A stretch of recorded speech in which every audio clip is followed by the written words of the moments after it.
খনন করতে চলেছি। জল জল ও মাই গড! তোমরা দেখতে পাচ্ছ কেনিয়ার একটা ছোট্ট গ্রামের লোকেরা জলের সরবরাহ পেল, তাও আবার মাত্র 1 সেকেন্ডের মধ্যে। একটা হয়ে গেছে, আরো 99টা ওয়েলস খনন করা বাকি আছে। এরও বেশি মানুষকে পরিশ্রুত পানীয় জল সরবরাহ করতে চলেছে। তারপর আমরা কেনিয়ার এই অংশে বেশ কিছু ওয়েল খনন করবার পরে আমরা কিছুটা দক্ষিণে নেইরির স্কুলগুলোতে গেলাম, আর অবশ্যই বলবো তারা আমাদের দেখে খুব খুশি হয়েছিল। তোমরা সবাই কেমন আছো?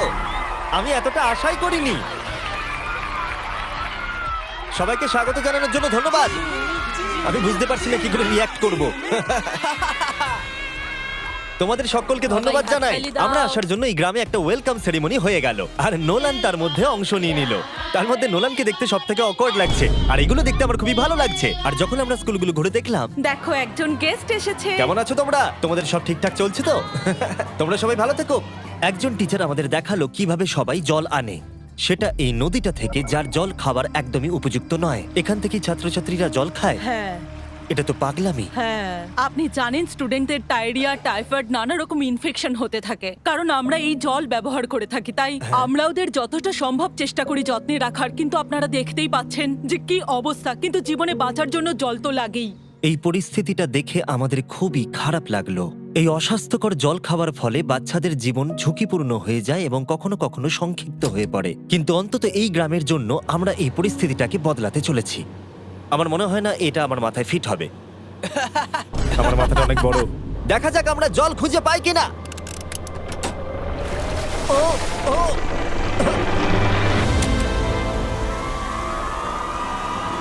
বৃষ্টি হচ্ছে, এটা তো দারুণ। মাটির উপরে জল উঠে আসার পরে সেগুলো ধরে রাখার জন্য আমরা এই বড় ব্যারেলগুলোকে নিয়ে এসেছি, যেগুলো ওয়াটার টাওয়ারের উপরে ফিট করা হবে। এই গ্রাম এবং প্রতিবেশী গ্রাম যে শুধু পরিষ্কার জল পাবে তাই নয়, বরং জলের প্রেসারও অনেকটাই বেশি পাবে। তার মানে হলো তাদের আর অপরিষ্কার জলে জামা কাপড় কাচতে হবে না। নাও টানো। নোলানের মায়ের সঙ্গে তুলনা করলে এটা কত ভারী হবে? প্রায় 2 নোলানের মায়ের সমান। ওহ গড! ভাই আমি কিন্তু তোমাকে এখান থেকে ফেলে দেবো। ঠিক আছে, হয়ে গেছে। হ্যাঁ, রেখে দাও। আমরা কেনিয়াতে আরো 20টা ওয়েল খনন করলাম, আর সেটা করবার পরে আরে এখানে তো আরেকটা ওয়েল হয়ে গেছে। চিন্তা করো না, আমার আরেকটা জুতোতে আরো বেশি জল আছে। আর এটা দেখাবো আমরা প্রথম 29টা ওয়েল কিভাবে খনন করলাম। আমরা একটা বড় ড্রিল মেশিন দিয়ে মাটির গভীরে কয়েকশো ফুট নিচ অব্দি খনন করলাম, আর একটা পরিশ্রুত পানীয় জলের বিশাল উৎসের সাথে জুড়ে দিলাম। তারপরে আমরা পাইপের সাথে এটাকে জুড়ে দিলাম, যাতে আফ্রিকার সবাই এই জল খেতে পারে আর সেটা তুলতে পারে ঠিক এই রকম ভাবে। দেখা যাক এটা কিরকম খেতে। জলের মতোই। এই 5 গ্যালনের ড্রামটা ভরতে আমার 1 মিনিট সময় লাগলো। এখান থেকে একদিনে কত জল তোলা যেতে পারে? একদিনে প্রায় 3600 গ্যালন জল। এই ওয়েলটা এই গ্রামের শুধুমাত্র 400 বাচ্চার জন্যই নয়, বরং এই স্কুলের প্রতিবেশী গ্রামগুলোর বাচ্চারাও এই জল ব্যবহার করতে পারবে। আমাদের জল দেওয়ার জন্য থ্যাংক ইউ। হ্যাঁ, থ্যাংক ইউ কি আছে। এটা প্রায় 30 বছর ধরে অনবরত জল সরবরাহ করবে।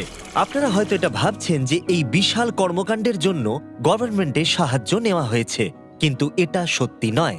এই সমস্যার সমাধান করা সম্ভব হয়েছে কারণ মানবতা সর্বদা পাশে এসে দাঁড়ানোর চেষ্টা করেছে। তোমার সাকসেসের পেছনে রহস্যটা কি? সত্যি বলতে, তুমি যা ভালোবাসো তা সততার সাথে করতে থাকো, আর তুমি বুঝতেও পারবে না সাকসেস কখন চলে এসেছে। দেখো, এটাকে আমি একদম কাছে নিয়ে আসছি। আমাদের দেখতে পাচ্ছো? এটা দারুণ, তাই না? হ্যাঁ। ওপরে তাকাও, দেখো রেকর্ড হচ্ছে। ঠিক আছে, আমি এটাকে আরো কাছে আনছি। এই দেখো।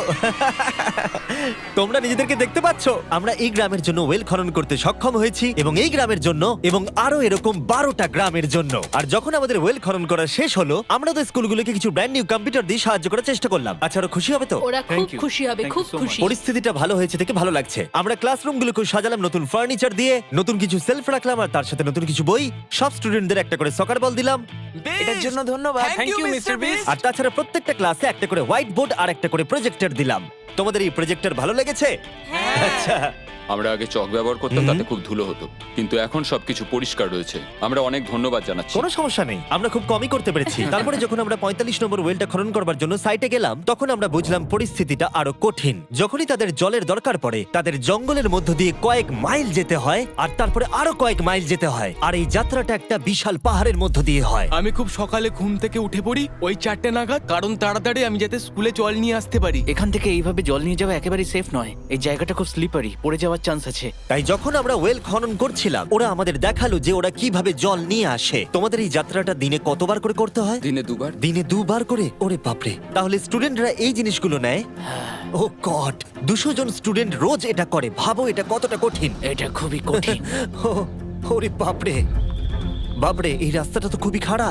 বাপরে, এই পাহাড়ি রাস্তা যেন শেষই হচ্ছে না। এটা আমাদের রোজ করতে হয়। আমরা দেখে অবাক হচ্ছিলাম যে এই যাত্রাটা কতটা কঠিন, আর এই মানুষগুলোকে রোজ এইটা করতে হয় অল্প একটু জলের জন্য, যদিও এই জলটা পানের পক্ষে উপযুক্ত নয়। তোমরা সাধারণত এখান থেকে জল ভরো, হ্যাঁ, আর জল ভরার পরে এই জাগগুলোর ওয়েট হয় প্রায় 40 পাউন্ড, যেগুলো এই বাচ্চাগুলোর পক্ষে বয়ে নিয়ে যাওয়ার জন্য অনেকটাই বেশি। মহিলারা এইগুলো দুটো করে নিয়ে যায়। ও, তাহলে আমি ওটা চেষ্টা করে দেখব। আর যেই জাগগুলো ভর্তি হয়ে গেল, আমাদের আবার ফিরে আসার সময় হয়ে গেল। তাড়াতাড়ি করো, চলো। আরে এ তো দেখছি একটু ঘামেনি। না না, আমি করব। আর তারপরে কয়েক ঘন্টা কেটে গেল এই অস্বাস্থ্যকর জলগুলো নিয়ে আসতে, আর নতুন ওয়েলটা হলো তাদের স্কুল থেকে মাত্র 10 ফিট দূরত্বে। তাহলে এরা এখন এখানেই জল ভরতে পারবে। আমি খুবই ক্লান্ত। আর তারপরে আমরা পরের গ্রামে গেলাম, যেখানে আমরা 46তম ওয়েল খনন করব। কিন্তু সেখানে আমরা সমস্যার মুখে পড়লাম। আমরা দেখতে পেলাম এই গ্রামটা দুভাগে বিভক্ত এই বিশাল ভয়ঙ্কর নদীটা দ্বারা। এর জল এখন বেশি মনে হচ্ছে না, কিন্তু যখন বর্ষাকাল আসে তখন জল তীব্র গতিতে আসে আর এই ব্রিজটাকে ভাসিয়ে নিয়ে যায়। আর এই ব্রিজটা এত গুরুত্বপূর্ণ কারণ গ্রামের লোকজন এই দিকে বাস করে, আর হসপিটাল বা স্কুল হলো এই দিকে। তাই তাদের অনেকবার দিনের মধ্যে এই ব্রিজটাকে ক্রস করতে হয়। এই ব্রিজটা ভয়ঙ্কর হওয়া সত্ত্বেও এটাই তাদের একমাত্র এই অবলম্বন। নদীর যখন জল বেড়ে যায় তখন এখানকার মানুষ, শিক্ষার্থী এবং পশু পাখিকেও ভাসিয়ে নিয়ে যেতে পারে। এর আগে আমরা এই নদীটা পার করতে গিয়ে 3 জনকে হারিয়েছি। এই প্রাণ চলে যাওয়া অপূরণীয় ক্ষতি, এবং তা কখনোই মেনে নেওয়া যায় না। আমরা যেই এটা শুনলাম, আমরা সিদ্ধান্ত নিলাম আমরা সাহায্য করব। সুতরাং যখন এখানে নতুন ব্রিজ তৈরির কাজ শুরু হলো, যেটা তাদের ওয়েলের কাছে নিয়ে যাবে, তখন আমরা 2000 মাইল পেরিয়ে চলে গেলাম কেনিয়া থেকে জিম্বাবুয়ের উদ্দেশ্যে। আমরা আফ্রিকাতে 1 সপ্তাহেরও বেশি রয়েছি, এবং আমাদের আরো ওয়েল খনন করতে হবে। তোমার গাড়ি গন্ধ বেরোচ্ছে। এটা অদ্ভুত, কিন্তু আজকে আমি স্নান করেছি। Wow. ঠিক আছে, আমাকে শেষ করতে দিলে আমি হাত দুটো নামিয়ে নেবো। তোমরা কি আমাকে বাকি ওয়েলগুলো খনন করতে সাহায্য করবে? ঠিক আছে। হ্যাঁ। আমাদের প্রথম কাজ ছিল একটা লোকাল হসপিটাল ঘুরে দেখা, যেটার ভীষণভাবে পরিষ্কার পানীয় জলের দরকার ছিল। ভেতরে ঢোকার পর আমরা বুঝতে পারলাম এই গ্রামগুলোর উপরে এই হসপিটালটার প্রভাব কতটা বেশি। এক বছরে এখানে কতগুলো সন্তানের জন্ম হয়? এক মাসে মোটামুটি 50টা বাচ্চা। মানে বছরে 600 জনের জন্ম হয়। ওয়াও! কিন্তু দুর্ভাগ্যবশত অন্তঃসত্ত্বা মহিলাদের পানীয় জল পেতে কয়েক মাইল হেঁটে যাতায়াত করতে হয়, আর তারপরে এই ভারী বাকেটগুলোতে করে জল বয়ে নিয়ে যেতে হয়। যাই হোক, ভালো খবর হলো এটা, আমরা একটা নতুন মডার্ন ওয়েল পাম্প কনস্ট্রাকশন করছি। ভালো করে, ওদিকটা ওদিকটা। এখন যেটা প্রয়োজনীয় সেটা হলো এগুলোকে চালু করা। যাই হোক, নোলান, তুমি কি তৈরি? আমি তৈরি। ওভার! একটা ড্রামাটিক জুম ইন করো। নোলান, আমি বাটন প্রেস করলাম, জল কি পড়ছে? জল পড়ছে। তোমরা একবার গিয়ে দেখবে নাকি? হ্যাঁ, চলো যাওয়া যাক। আমার ভালো লাগছে যে মানুষকে আর জলের জন্য বেশি দূর যেতে হচ্ছে না। এর থেকে ভালো জিনিস আর কিছু হতেই পারে না। এখানে নোলান খুবই ভালো ডান্স করতে পারে। ও তোমাদের সাথে নাচবে। আমাকে সবসময় নাচ করতে কেন বলে? দেখো ও কি করছে। হে ভগবান, আমি আমি আমি এটা আর দেখতে পারছি না। পরিশ্রুত পানীয় জলের সরবরাহ নিশ্চিত করে দেখলাম এই গ্রামের অনেক স্টুডেন্টদের যাতায়াত করতে সমস্যা হয়। তাই আমি ডিসাইড করলাম সবাইকে নতুন বাইসাইকেল দেব। আমি জানি এখানে অনেক বাচ্চা আছে, কিন্তু আমাদের কাছে অনেক বাইসাইকেল আছে। পরিষ্কারভাবে বলে দিই, আমি সাইকেল চালাতে পারি না। জিমি শুধু সাইকেল বিতরণ করতে পারে। কোনোদিন চালাতেই শিখিনি। চলো তোমাদের নতুন সাইকেলগুলো চালাও দেখি। 3, 2, 1, চলো। ও, সবাই আমাকে পেরিয়ে যাচ্ছে। খুব সাবধানে, আমি কিছু চালাতে পারি না। কারোর সঙ্গে আমার ধাক্কা লাগবে। তুমি কি চালাবে এটা? ঠিক আছে, যাও চালাও। ঠিক আছে। সাইকেল বিতরণ করবার পরে আমরা ওয়েল খনন করা চালিয়ে গেলাম যতক্ষণ আমরা পৌঁছলাম। ওয়েল নম্বর 69। এই সোলার পাওয়ার্ড ওয়েলগুলো বিশেষভাবে ডিজাইন করা হয়েছে গ্রামের কৃষকদের জন্য। চাষের জন্য প্রয়োজনীয় জল সরবরাহের পাশাপাশি শস্য এবং গবাদি পশুর জন্য, এমনকি ড্রাই সিজনেও আর কোনো বিদ্যুৎ ছাড়াই। প্রত্যেকটা প্যানেল 200 ওয়াটের। এটা পাম্পের সাথে অ্যাটাচ করা আছে। এই পাম্পটা প্রতি ঘন্টায় 5000 লিটার জল তোলে। বলতে গেলে এই গ্রামে আমরা আনলিমিটেড জল পাচ্ছি। এটা দুর্দান্ত। জিম্বাবুয়ে থেকে চলে আসবার পরে আমরা চেয়েছিলাম আফ্রিকার সমস্ত জায়গায় জল পৌঁছে দিতে। তাই আমরা আরো ওয়েল খনন করলাম উগান্ডাতে, সোমালিয়াতে এবং ক্যামেরুনে। যদি আপনারা আরো বেশি দেখতে চান, তাহলে আমরা খুব তাড়াতাড়ি ফিলান্থ্রপিতে আরেকটা ভিডিও আনতে চলেছি। এই গ্রামগুলোতে সময় কাটিয়ে আমি পানীয় জলের উৎসের গুরুত্ব কতটা তা বুঝতে পেরেছি। কি করে এটা চাষে সাহায্য করে, ফসল ফলাতে, কিভাবে হসপিটালের জন্য পরিষ্কার পরিবেশ তৈরি করে, এবং সবথেকে গুরুত্বপূর্ণ হলো পরবর্তী প্রজন্মের শিশুদের জন্য একটা সুস্বাস্থ্যকর জীবন উপহার দেওয়া এবং তাদের ভবিষ্যৎ সুনিশ্চিত করা আমরা বিশুদ্ধ পানীয় জল পেতে অনেক অপেক্ষা করেছি। জল হলো জীবন। এবং স্থানীয়দের সাহায্য নিয়ে আমরা নতুন ব্রিজটা তৈরি করতে সফল হয়েছি, যেটা এই গ্রামবাসীরা পরবর্তী 100 বছর ব্যবহার করতে পারবে।